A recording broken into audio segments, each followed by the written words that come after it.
I'm Martin Tyler, and you're listening to Harry Symeou.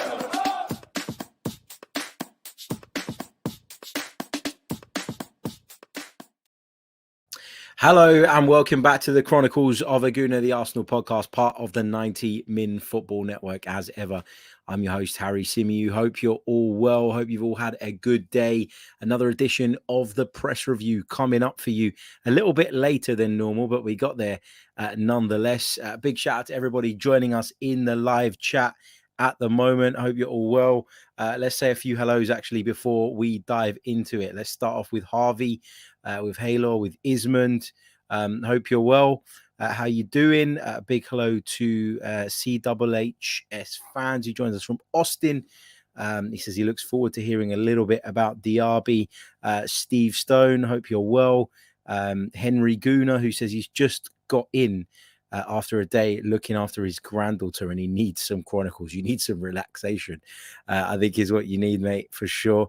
Big hello to Mahmoud and to Zephyr and to everybody else as well in the live chat box. Okay, let's get into it then, because there's a few bits and pieces to discuss on today's edition of the show. A big thank you to Mike, who says congrats on 20k. Thank you so much, mate. We've got a special video dropping for you guys tomorrow, mate. Actually, it's going to drop on Saturday morning to sort of thank you all for, of course, your support of the channel and of the podcast, for those of you that listen via audio, because that is just as important. And yeah, it's all good. So thank you so much. Right, let's get into it then, and let's start off with probably the biggest link that we've seen with regards to Arsenal today, which is that with the club supposedly being interested in Moussa Diaby, the French international winger who currently plays his football for Bayer Leverkusen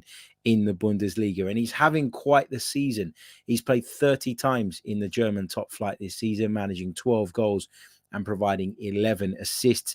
In the Europa League, he scored 4 goals and provided 2 assists in his 8 appearances in that particular competition.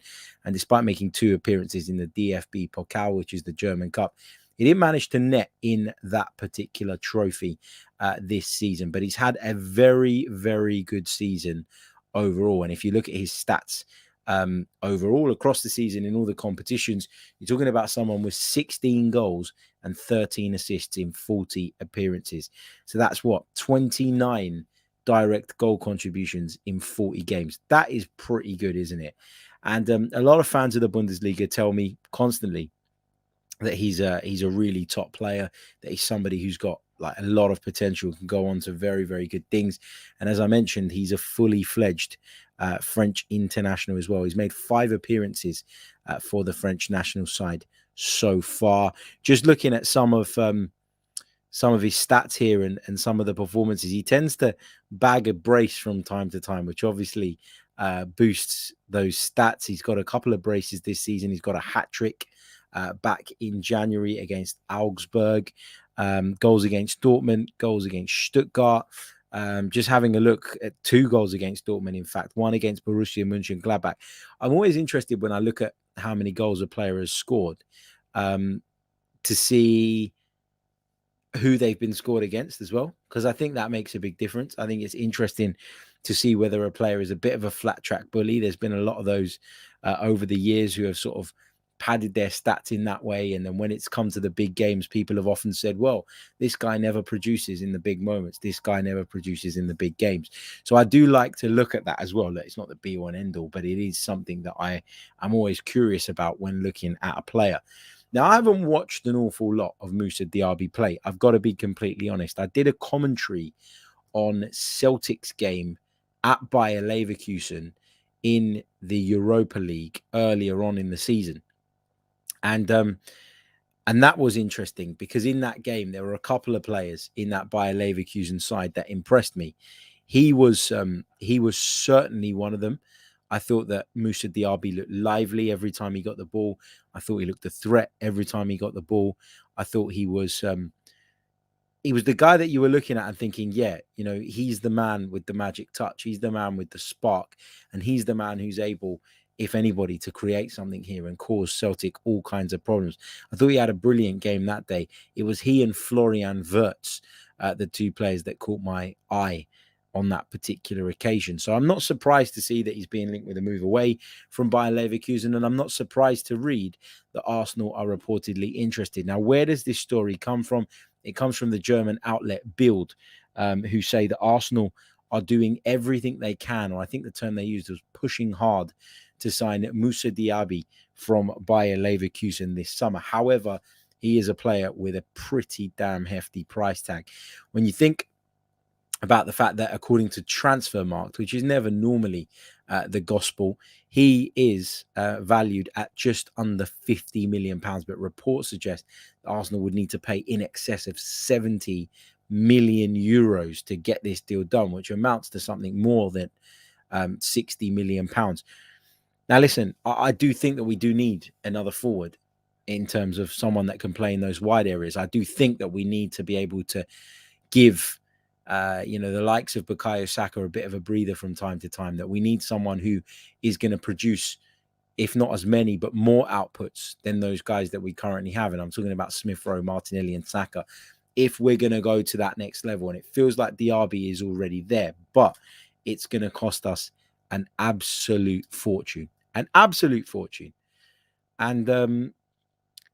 can we afford to spend that sort of money on that position? I think when you think about Arsenal's priorities going into the summer, and I'm sure you're going to hear me say this many, many times over the coming months, you need to sign a striker. That's got to be first and foremost. You probably need another midfielder. And I would argue you probably need another defender as well. A winger is something that I want us to get, but I don't know that it's so far up the list that you can spend or justify spending in excess of 60 odd million pounds. Now, it just feels like a lot of money. I mean, will Nicolas Pepe leave? It looks like that. It looks like Nicolas Pepe could be on his way out, or will at least be told that he can start looking for another club. He just hasn't featured under Mikel Arteta as much as he would have liked. Will the fact that we've secured European football for next season persuade him to stay one more year, persuade him that he will get some game time in and around the first team, albeit in European competitions, to show what he can do? Maybe. We're going to have to wait and see. But if he doesn't stay, and if we are able to get 25 odd million pounds in for him, which I'm not sure we're going to, but it feels like a reasonable fee for a player of Nicolas Pepe's level, who can produce goals and assists if he plays regularly. We've seen that throughout his career. Then that subsidizes, doesn't it, almost half of what you're talking about when it comes to somebody like Moussa Diaby. So I do think that the decision to go out and bring in a winger, especially one of such high value, will be dependent on whether Arsenal can bring some money in for the likes of Nicolas Pepe. You'd imagine that Bernd Leno might leave the club as well. Another player who we could potentially recuperate some funds for. And then you're starting there to sit there and thinking, well, maybe the transfer kitty, maybe the transfer budget is a lot bigger than what we initially thought. Sales are going to be key as well this summer. And there's a lot of players that are out on loan at the moment. People like Ainsley Maitland-Niles, what's going to happen with him? I think he'll probably end up being sold. You think about Lucas Torreira, you'd imagine we're going to get a fee for him, even if it is nominal. There's a lot of players that Arsenal still need to move out. That this whole clear out, this whole transitional phase that we're going through, which involves not just bringing in players, but moving players out as well, it's still got a long way to run, and it's still got a long way to go. So we're going to have to see how all of that pans out. But would I welcome a signing like Moussa Diaby? Yeah, I would, because when I have seen him, I've been incredibly impressed.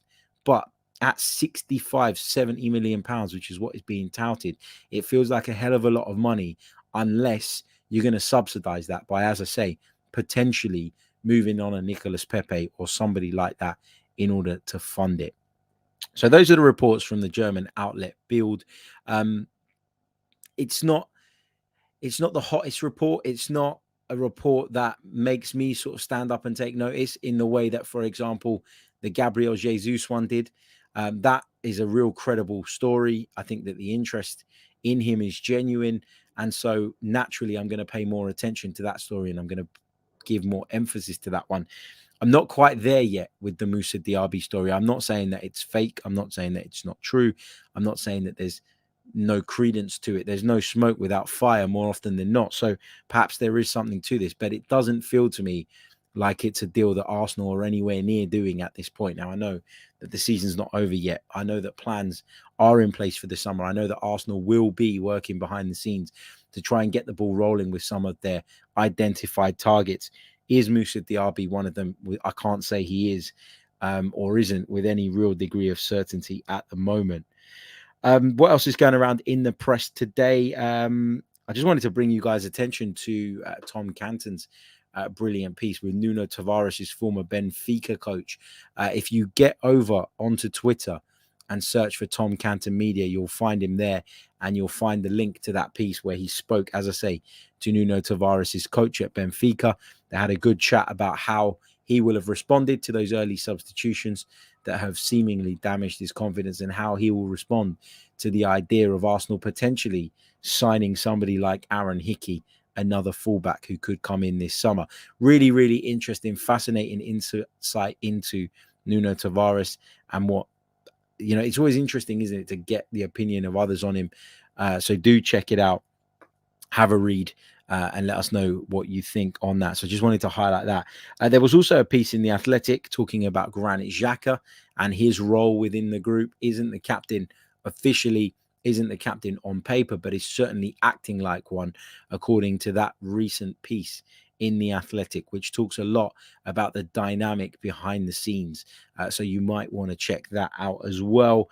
And according to Charles Watts, Bukayo Saka and Takahiro Tomiyasu, who both looked like they were struggling at the end of the win at West Ham last weekend, are said to be okay and should feature against Leeds United this weekend. I mean, what a huge game that is for the Arsenal. And, obviously there's a big game going on Saturday night as well between Liverpool and Spurs, and we're desperate for Liverpool to take all 3 points in that one, and it would set us up nicely. If we could then go and beat Leeds United, we go into that North London derby next Thursday night in such a strong position. Now, listen, you guys have been giving me some stick recently for, when I didn't go to Brighton, we got beat. And a lot of people were giving me grief about that in the chat. I've been to 3 away games in the last couple of months, and we've won all 3 of them. So you'll be pleased to know that I'm going to Tottenham away as well. So that's another game that hopefully I'm going to go and bless with my presence, but we'll see. Big game coming up, that one, of course, and we'll bring you a full-length preview when the time is nearer. We're going to get the Leeds game out of the way first. We're going to do Mikel Arteta's press conference tomorrow. We're going to bring you some reaction and some thoughts from that, as well as previewing the game. Also, don't forget, on Saturday, we've got a special piece dropping, a thank you piece for the 20K subscriber mark here on YouTube as well. So lots of content coming over the next few days, hopefully to take your minds off of what's going to be a really, really stressful weekend, you'd imagine. Okay, let's talk a little bit about last night's Champions League football. I mean, how can we not? I dropped a little short video that I filmed in my car. It was terrible, really, on the way back from watching the game last night. But we got to talk about this because Manchester City are getting a lot of criticism, a lot of stick. They're being called bottle jobs of the century. Is Pep Guardiola ever going to win the Champions League again? Is he ever going to win the competition with Manchester City? I mean, I feel like, although when you're in Manchester City's position, which was 1-0 up on the night and 5-3 up on aggregate in the 89th or 90th minute, to go on and lose that game is naturally going to spark criticism, is naturally going to lead to a really sort of difficult post-mortem. It's naturally going to lead to lots of people sort of wanting to have a go and wanting to have a dig and trying to identify reasons as to why or how Pep Guardiola might have got it horribly wrong. And whilst I think that is a valid perspective, and whilst I think there is a lot that you could question, I thought that some of the substitutions that he made disrupted City a little bit and almost gave up control to Real Madrid. But what I would say is not enough praise is being given to Real Madrid, who are just an absolute beast, an absolute machine in this competition. They're relentless. They never die. They just keep going. They keep coming back from impossible situations. The atmosphere inside that ground last night looked absolutely incredible, and that must have played a huge part as well. The whole aura, the whole vibe around Real Madrid is something that you can't buy. Manchester City, you can't buy that. You cannot manufacture that with 10 years of spending. What Real Madrid are, what Real Madrid were, what Real Madrid will be, it's just completely different. You know, Real Madrid are an institution of football. They're a juggernaut. They are European royalty. And you really do see that fear factor being struck into opponents every single time that they find themselves in these really difficult and strange situations. Rodrigo came on and made a real impact, didn't he? Got across the goalkeeper and the defender to turn the first one in, and then popped up with a brilliant header to add the second. And from then on, the pendulum just completely swung in Real Madrid's favor. It just completely turned. The atmosphere turned. The stadium was electric. It just seemed to inject some energy into everybody in a white shirt. And Manchester City simply couldn't cope with it. To give away a silly penalty as well didn't help, but it certainly was a penalty. Ruben Diaz, who's been so good for Manchester City since signing for the club, really just got caught out there by Karim Benzema's clever movement. And from the spot, the French international striker was never going to miss. Big night for Real Madrid, and it sets up a really glamorous, doesn't it, Champions League final between themselves and Liverpool, which takes place in Paris on the 28th of May. Very, very much looking forward to that one for sure. So that was the Champions League stuff. Obviously, Liverpool as well the night before had a little bit of a scare, 2-0 down to Unai Emery's Villarreal. But Tom Canton was saying this on the show that we did together earlier on, and I completely agree with him.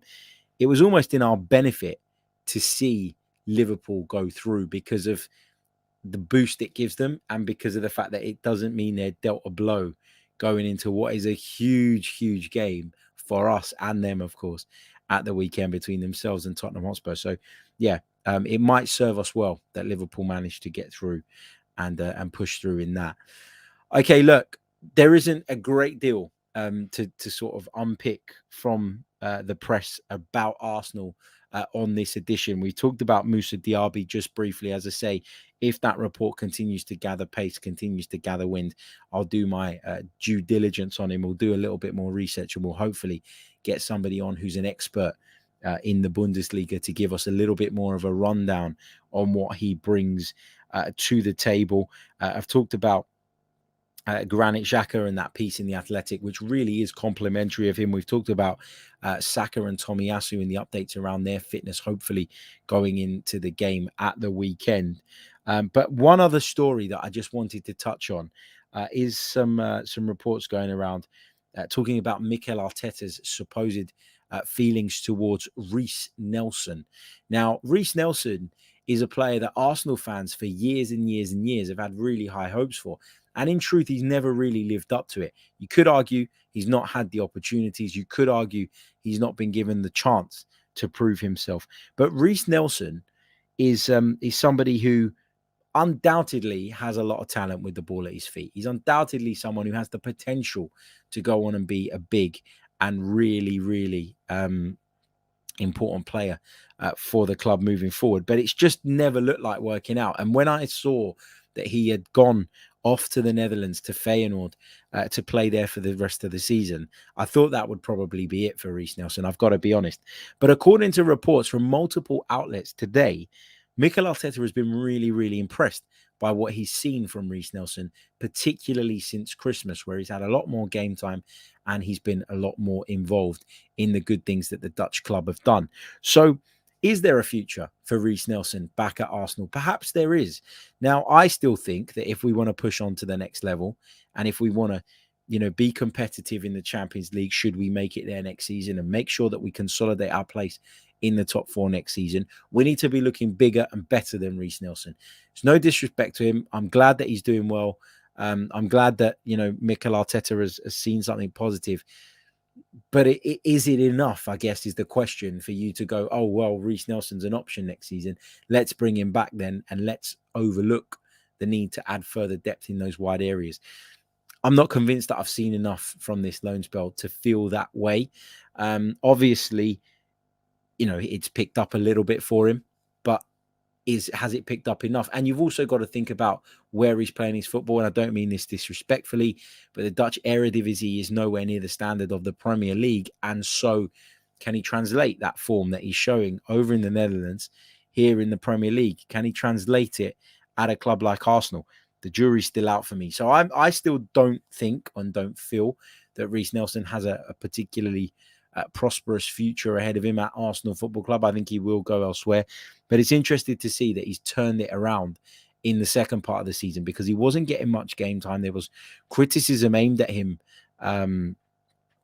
from some coaching staff previously.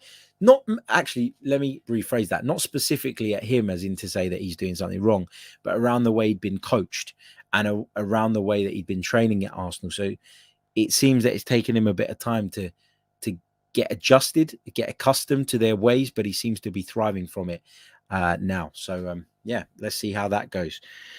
Okay, look, let's take lots and lots of your questions from the chat box. Start putting your questions in. They can be Arsenal, they can be football related, they can be about anything you want. Drop them in the chat box and I'll answer as many of them as I possibly can in the last 10, 15 minutes of the show. Just going to take a very brief pause and then I'll be diving into the chat box.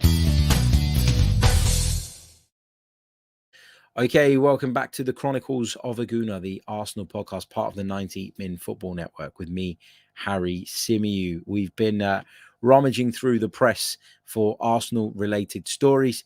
We've brought you up to speed with the reports linking Arsenal with a move for Moussa Diaby. We've talked Granit Xhaka. We've brought you the update from Charles Watts with regards to Saka and Tomiyasu's fitness ahead of that crunch clash with Leeds United at the weekend. And we've also told you that Mikel Arteta is reportedly impressed by what he's seen from Reiss Nelson in recent months. Right, let's go over to the chat box then and take as many of your questions as we possibly can. I want to say a big shout out actually first to the North Korean gunner who says, I always seem to catch the back end of your shows. You do. And yesterday you left me a super chat, which I really want to say thank you for. I did comment after the stream had ended in the comments saying, so sorry, just seen this as we've ended the stream, and that I would shout you out on the next show. So that's what I'm doing. Thank you for your very, very kind support of the channel. It really does help, as I always say to you guys, and good to see you back for more. So thank you, mate. Okay, let's see what else we've got, because there is a few questions already in the chat box while you continue to pop some more in. Let me see what we've got. Junior Gunner says, Harry, what about two forwards we could look at in the summer? Scamacca and Raspadori from Sassuolo. I like them. I do. Particularly Scamacca. There's something about him that I really like. And I think that he'd be really suited to Premier League football if he could just sort of adjust to the tempo just because of his physical presence and sort of frame and all of that. So I do really like him. I do have that worry, though, with that translation from Serie A to the Premier League. Like, it is a very difficult one, more of a transition than it is coming from the Bundesliga, for example, where the pace is a bit quicker or it's a bit more physical. I don't know. I just, it depends on the price that these guys would be available for. Now, I know that Serie A is a league where traditionally you can get a bargain from. You know, you think about the financial state of some of those clubs at the moment. You think about the impact of COVID. You think about all of that stuff, and you feel like you can sort of tempt a lot of these Serie A clubs, particularly a club like Sassuolo, who aren't at the elite level, who aren't in a place where, you know, they've got bags of money or in a place where they can be resistant to these types of offers. They are somebody that I think we could almost bully into doing what we wanted if the interest was there. But they wouldn't be my first choice players. But I do like them as well. Interesting question. And maybe we'll do, as I say, look, over the summer, the season's got a few weeks left, couple of weeks left. Then we're going to be inundated with transfer talk. And what we'll do in a lot of those shows is, instead of just regurgitating the news that you've probably seen here, there, and everywhere, we'll deep dive into a lot of these players, and we'll sort of do kind of profiles on them, so that we can sort of get a bit better understanding of some of the players that we're linked to. I think that's a good way to go in the summer. Correct me if it's something else you'd prefer to see. Runar says, who would you give the captain's armband to next season? I'm not going to really elaborate on this too much, just because I've spoken about it at length recently. But I think Martin Ødegaard is the man for me. GB says, do we perhaps not risk Ben White or even Tomiyasu as starters on Sunday with an eye on the North London derby next Thursday? Well, no, not for me, just because I want Arsenal to go out and do the business against Leeds United. Look, I think if we have the advantage and the benefit of knowing what Tottenham have done at Liverpool before we go out to play against Leeds United on the Sunday. If Tottenham have lost, and it is an if, okay, but if Tottenham have lost, I want to see Arsenal go full pelt and do whatever they need to do to win the game. Because you win that game, you open up a nice cushion of 5 points. You go to that White Hart Lane fixture without being too worried, too concerned. If we win, we'll wrap up top 4 and we'll do it at their place. If we don't, if we get a point, then we put ourselves still in a very, very good position. And if we lose, we're still in a stronger position. So I think that the significance of Leeds, particularly if Tottenham get beat by Liverpool, is huge. It's huge anyway, but it's a massive opportunity if indeed Tottenham do drop points the night before. So I don't really want to see too much tinkering. I don't really want to see too much messing around with the team, if I'm honest. Afsar says, smash the likes. Yes, please do. It would really, really help. Let's try and get up to as close to 100 likes as we possibly can between now and the end of the show. Harvey says, going back to Manchester City just briefly, do you think Pep might think about leaving if they fail to get the Premier League title? Interesting. I don't know. It would be interesting to see, because there has been talk of him signing a new contract recently. And it's like he doesn't want to leave until he sort of deals with this unfinished business, which is the Champions League as far as Man City is concerned. We know that they can win the Premier League title. We know that they can win the domestic cups. We know that they can hoover up in that sense. But when it comes to the Champions League, it keeps on evading him. And actually, one of the things I brought up on the gas tank earlier today, I don't know if you saw it, was Chelsea obviously were taken over by Roman Abramovich in 2003, 2004. And they didn't actually win the Champions League until 2012. And I can't remember, because it was just a hell of a long time ago. But I can't remember if there was this much energy around Chelsea not winning the Champions League as there is now that Manchester City are the side with all the riches and who are not achieving that goal. It's interesting, isn't it? And can anybody remember? I can't remember that far back that clearly, to be honest. And I probably wasn't paying all that much attention to the noise around Chelsea and the noise around their lack of Champions League success at that point. But yeah, let me know what you think. On the stoop, Brooklyn's Premier League fan show. How you doing? Joining us from Brooklyn, New York, says, when will you join us for some drinks and laughs on happy hour? Do you know what, mate? I would love to. I would love to get out to the States and meet so many of you, because there is so many of you that tune into this on a regular basis, that listen on the audio podcast, that watch on 90 Min. I get so many messages on the social media platforms from people across the pond. It would be great to come over and do something and get to meet a lot of you. But will I be able to do it soon? I don't know. I'd love to, but you never know. Hopefully we can make it happen sooner rather than later. But thank you, mate. It would be a pleasure. Okay, let's keep going through the chat box. Amira says, have you seen the news about Napoli wanting Hickey to Arsenal? Confirmed. Listen, when it comes to Aaron Hickey, if Arsenal want him, they'll be able to get him. I honestly believe that. I think there will be clubs out there who could gazump us if they wanted to. There will be clubs out there with the financial power and the financial muscle to be able to go, yeah, we'll have him. We'll sneak in. We'll take him. But Napoli, not one of them for me. In fact, I don't think any of the Serie A clubs are in a position where they could do that to us. If we really want a player, we can make it happen financially. I say financially because we could have easily made the Vlahovic deal happen financially. It's just that the player decided he wanted to go elsewhere and that his heart was set on Juventus. The only thing that makes me think that Aaron Hickey would need some convincing to come to Arsenal, if indeed he is someone that we make a move for, is the fact that he's going to have Kieran Tierney in front of him. I think that's the bit. Like, will he be happy to come in and play an understudy role? Will he be happy to come in and fight for the right fullback role? I don't know. That's my worry with this pursuit, if indeed we are looking at this player. It's, will he be happy with the role that Arsenal would be able to offer him? Because let's be honest, when Kieran Tierney's fit, he plays. When Kieran Tierney's available, he's one of the first names on the team sheet. The problem is he isn't always available. And at backup right now, we don't have enough really in order to cope with that over a long period of time. Chris says, what's your opinion on Lautaro, Harry, on the physical side and efficiency-wise? Why? Beg your pardon. Really like I'm a big fan of his. I think he brings a lot to the table. I think he's energetic. I think he's clever in his movement. In terms of efficiency, I don't think he's the best, but I think he's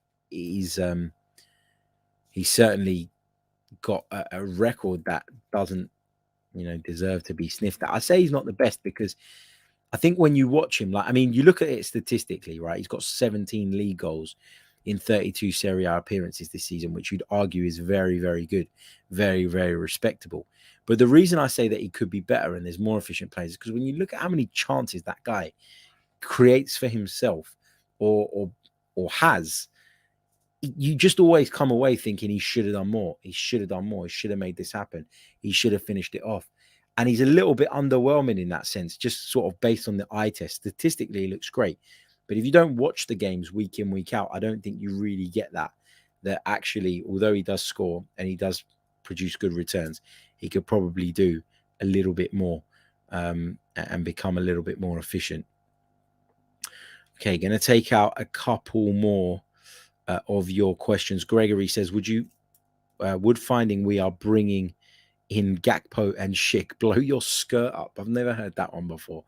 But look, I'd like to see us bring in a couple of attacking players, and I think there would be two very good options. Patrick Schick is having a wonderful season in the Bundesliga. We were talking about Moussa Diaby earlier on, and it's really he and Patrick Schick who have really been at the forefront of everything that Bayer Leverkusen have done as an attacking side. So, yeah, I think that would be those would be two welcome signings for sure. From my perspective, whether that's doable or achievable, though, I don't know. Okay, I'm going to pick. I think I'm going to pick a couple more. What else have we got? BX Gunner says, get on the podcast tomorrow night, Harry. What's that? What's the podcast?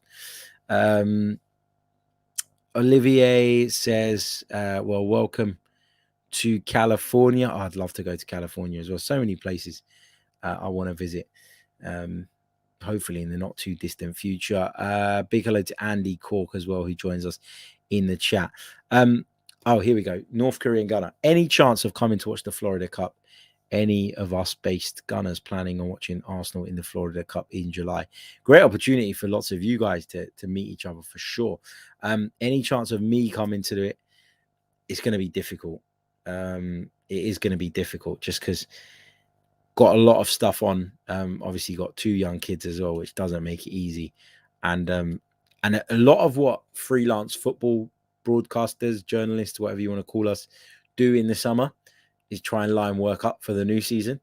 Nothing lasts forever in this business. And that's why I always say that every year, every season I get through, being able to do this as a job, I'm so grateful for it because it could easily just end. It could easily just disappear and go. And I'm well aware of that.